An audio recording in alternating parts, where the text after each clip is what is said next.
Okay, as Felix has said, I have recently concluded my master thesis and I wrote a lot about notions of AI ethics, fairness, transparency, and accountability. And just to put it into context, as the examples will be different from the presentation before, I wrote about hiring, so decision making, and how do how does HR use AI in their everyday task, and specifically in hiring?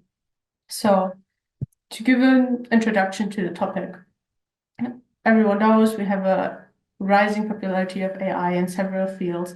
And as we've heard before, AI is heavily depending on data. As of right now, I think I read a paper that said like we have trillions of parameters in an algorithm. So that's a lot. And we have seen that there is lots of data bias. We cannot say that AI is unbiased. And therefore, important ethical factors are to be considered, like fairness, accountability, and transparency. And I want to give a little bit of background on how these data biases come around. So essentially, producing the algorithms as we know them now, the large language models, they come from word embeddings. So we're taking singular words and we put them into connections, how are words usually used and how are they connected with other words. So their frequency is also tracked, and we build up semantic fields, and that's how biases can be created. So if we look back into history, there is a certain group of people that was consistently in power positions and who kind of narrated the history of our population, of our society, and of culture, and who kind of had the lead in writings. So if we look at the difference of how many men had time to publish and how much time women had to publish, there's a huge gap between those two genders and how much they could have published up until now. So, of course, our corpuses are going to be dominated by writings of men. And therefore, word embeddings and semantics are dominated by men. Thereby, the biases occur because our worldview is dominated by the words of men. So we look into biases from one perspective of data, but concerns have always also been mentioned about technology. So how many processors, how many servers do we have to process the data that we have? Is every computer capable of processing equally? And the answer is no. And that's why if we cannot process the whole data as far as every data particle and parameter equally, there is also a bias. And the last kind of bias, well, not the last, but another is emerging bias. And that is specifically in the realms of when we are using AI. So we might not see it immediately from the data and the technology might be working fine, but then we kind of put the AI into use and we see this is different from what my personal opinion would be or what the factual decision should be.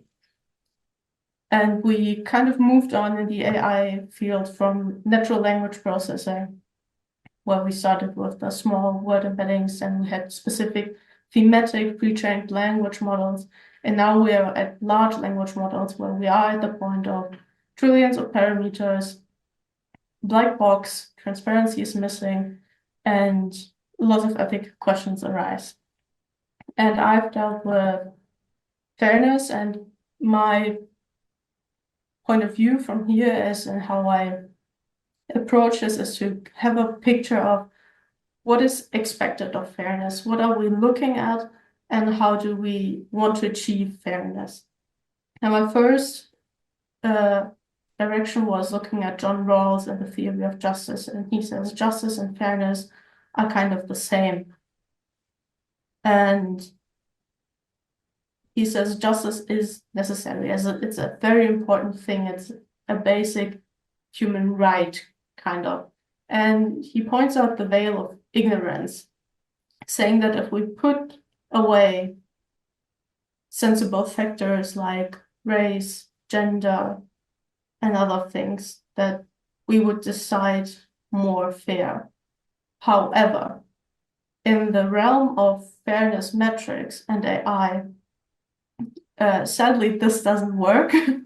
It would be amazing, but it has been proven that if we cross out these sensible attributes in AI or make it blind to those, it will pull data from different spots. So if you don't have your gender or your address on your resume, you probably have your university where you've studied, and the AI will pull out the information where that university is at. And if it happens to be a community college and not an Ivy League university, it will rank you lower than the other person that was at an Ivy League university. So at the end of the day, it's not fair because most of the people are just born in their socioeconomic state. And it's difficult, I think, between being a child and going to university to change where you can go to university. So you're being ranked lower due to a factor that you cannot change. And if we're talking about job applications, what should be at the center is experience and skill. So John Rawls also proposed the difference principle, which I think is a good point of direction that we could take in the conversation about fairness, because it is about looking at the most disadvantaged person and going from there. And this principle ensures that any inequalities serve to improve the well-being of the least advantaged rather than simply favoring the privileged. So this on Rawls and his kind of notions on fairness. However, what we do find is that we have to kind of put fairness in all its terms and words into metrics, into numbers, so that we can use it in AI. And the common approach is distributive fairness, which is about equal odds and distributing in all groups equally. However, it has been criticized that this does not take into account all our social situations, the complexity of our world, and the disadvantages we are born in. That's why Fish and Stark are proposing relational fairness, meaning that those social factors are taken into account. However, this is again more an argument and not a specific metric, which makes it difficult to implement, but it's an argument to take into account. That fairness metrics should be more about the people and not just about numbers. And fairness is a very much discussed metric and point of discussion, because there are people who say it's simply impossible to reach fairness in AI because there are metrics that are not compatible. However, there are also other papers suggesting that maximizing fairness is possible. So in my opinion, it is about looking at the specific situation, about the case, which is very important. We cannot have a universal solution for fairness at this point of time, maybe in the future. But right now, it's about what metrics can we use in a specific case and how can we maximize fairness. And I think that's also a very interesting and important point of the discussion about fairness. If we look into the regulations that we have at this point, we have the metrics in the US about the 4 out of 5, 4 out of 5th rule in terms of hiring. So it has to be equal across all groups that are being hired. However, it has been found that this rule is not enough to lose bias. It's still present, so it's not sensitive enough to detect bias.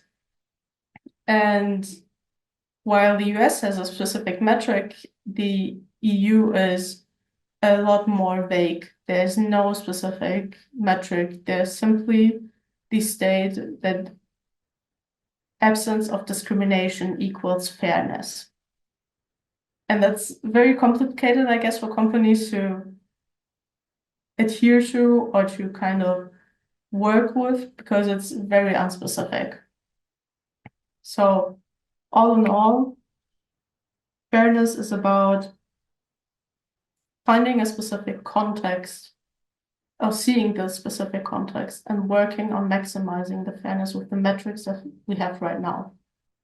Moving on to transparency, as it has been stated before, there is the black box problem. We have trillions of parameters, and we have the whole field of explainability that is working on making AI more transparent.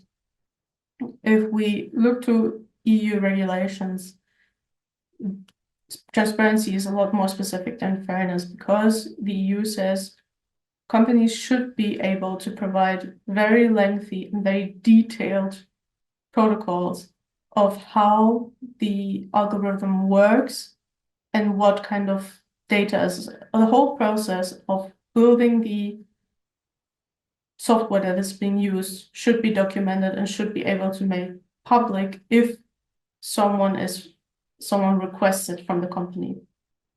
On another level, we speak of transparency in terms of outward transparency, which inherently only refers to developers being aware of their influence on programming.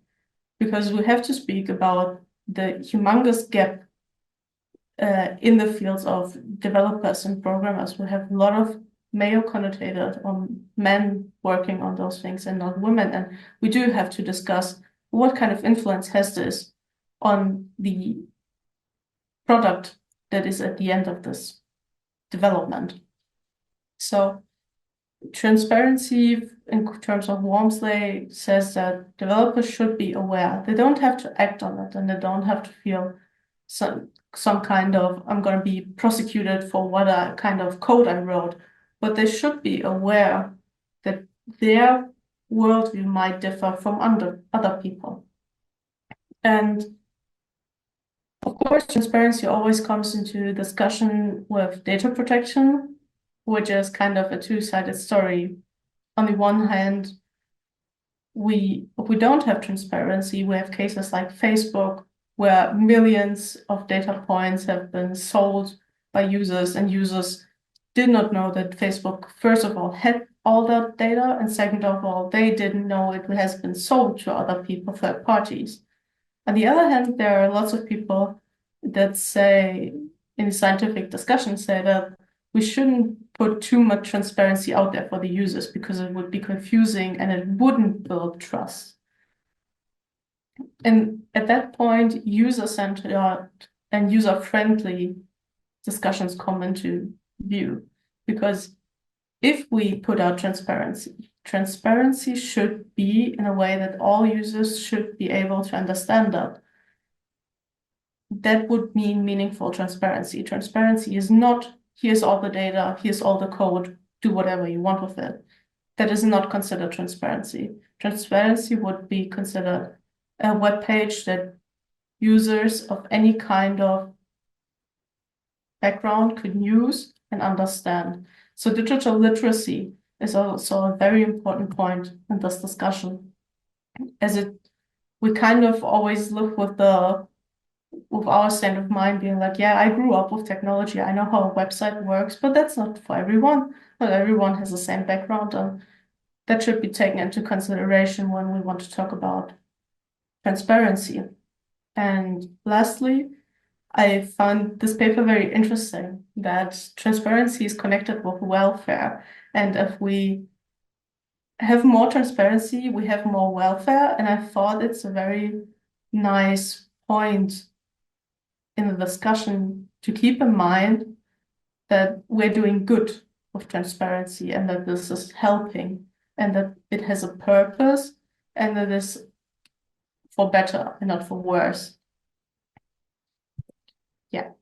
And moving on to accountability, I want to start with a very interesting example that I read in my research during my thesis. It concerns Uber, which is like a taxi service that you can use over an application. I think most of us know it. And they were in the trial phase for autonomous driving. And it so happened that during a trial phase, a pedestrian was hit and the person died after the accident. And after that, a 5-year trial occurred and accountability was pushed around. It was asked about the emergency braking system, then the leader system that should have recognized the pedestrian. And both companies said like, yeah, our system worked, but your software kind of did not make it able for our systems to react. And so after 5 years of discussion, the safety driver, the safety driver is called, pleaded guilty. So there wasn't a conclusion by the court, but the safety driver said, I'm pleading guilty. This is on me. And interesting fact is that the person was looking up data. It wasn't as if the person wasn't doing their job. They were doing their job, looking at the data, doing their data scientists. But there was no system in the car telling the safety driver that there might be danger coming. And now the safety driver is at fault and kind of no one else. So it's, I think, a very interesting example if we talk about accountability and what happened there. And Uber kind of just, I think, left the project for 2 or 3 years, and then I think they're doing it again now. But did the company learn something from it? Did something happen that someone really took accountability? And how are trials now being done? So from a perspective of philosophy and lots of other papers, if we talk about accountability, there is a connection between transparency and accountability, saying that we need transparency in order for people to take accountability. So that as a preface. On the other hand, I'm talking about Hobbes, Leviathan, and Mark Bowen's, where we have like these stages and factors that need to be taken to say we have meaningful accountability. So one part would be that the person who makes a decision is communicating those. So they're very clear and transparent about why are they using the software that they're using, how is the software working, and what are the goals of the software. On the other hand, there should be a kind of public, a kind of group that is able to comment and to judge the decisions of the decision maker, which nowadays is not really there. There are the audits. I'm going to talk about audits more, but are there really parts in the company that are saying, oh, I don't know, I'm not sure why you're using that software, and I don't think that's the goal for it. So those are things that should be considered when we talk about meaningful accountability. And in my research, I've read a lot about audits that are happening with AI and specifically hiring software. And it was very interesting to see that audits got a framework. So they had like a set of questions and questions and like something they had to fill out by the company. So kind of the narrative was already given by the company. Second of all, audits most of the time like to answer in numbers and not give like a long, lengthy explanation for their decision and to comment. They would rather just like, yeah, this is fine, or on a scale of 1 to 10. They were not interested into lengthy explanations, which might be necessary if we talk about sensible social situations. In addition to accountability, we have a lack of regulation, which was already mentioned. So if we speak about fairness in the EU, we see there's no specific metrics, there's no specific rules companies have to adhere to, and it's very vague if we speak about transparency, because how do we know something has been concealed if the company that makes the software is publishing the data? In addition, we have in the realm of audits a lot of NDAs. So audits might come out very bad and companies might be, oh, yeah, we're not going to publish that to the public. We're going to keep this to ourselves and nobody's going to know that their software actually is very biased. So there might be a need for regulation to get more accountability and transparency. And there's been a lot of discussion in the papers about actors who's supposed to feel accountable.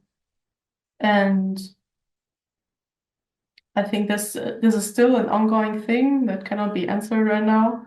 And I think I want to lastly highlight in the realms of accountability that it's also connected to autonomy. So if you don't have the opportunity to redo your wrongdoings, you're kind of taking away the possibility of accountability.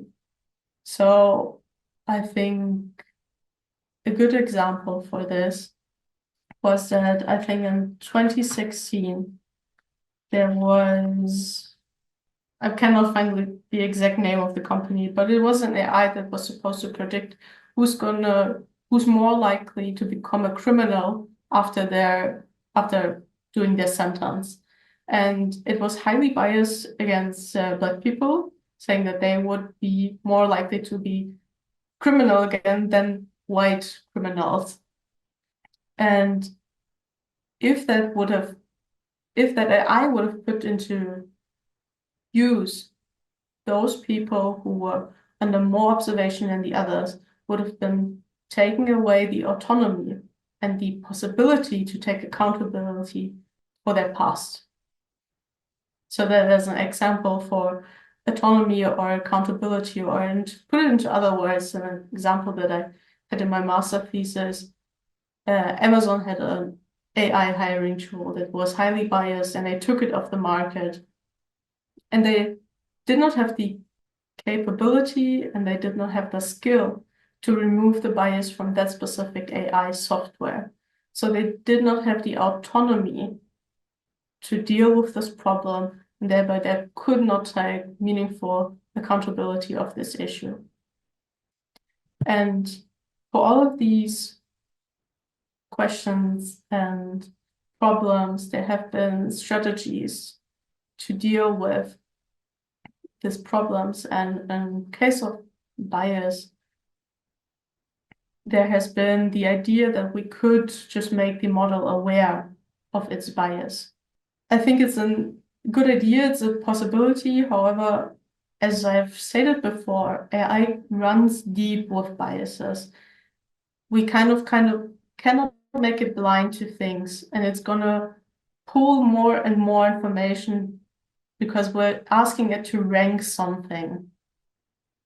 And we have so much biased data that it's kind of complicated to just say, try to not make a biased decision and hoping that it won't make a biased decision. So a huge endeavor would be to revision the data, but I also think it's a very important kind of step because we have so much bias in the data. So moving on to fairness, we should look more into maximum fairness and how we can maximize this in a specific case with metrics, the fairness. Also, trying to have like the goal of ethical principles, I think is a point of a direction. For transparency, I think EU regulations could be more specific. General regulations could be more specific how we deal with transparency and what we are asking of companies, as well as having like a guideline about availability and accessibility of data. And accountability could improve if we reform audits in the terms of it's always a third-party audit, for example, and frameworks are done by someone else other than the company. And it's more like a third party working with the company and we're really trying to get an objective audit instead of a company doing audits in order to say that they did audits. That's kind of where we are right now in this sphere. And all in all, I would say there's a research gap on institutional discrimination and the historical context influencing the data. So what I want to say with this is that we have these bits and pieces in the research. We're doing a lot on AI ethics. And sometimes there's still the missing context of how deep this problem runs, how much we have to go back in time to see what all kinds of issues are within our data and within AI. And I would also say in my conclusion, that we see fairness, transparency, and accountability always kind of like, we see them together as there's always also a conference that specifically is about these three terms, but they are also dealt with singularly. And I would say, or I would propose that we look more holistically at it and see that these three terms are interlinked, and that a holistic approach that deals with all three of these aspects would be beneficial. And that's how I end my presentation. Thank you.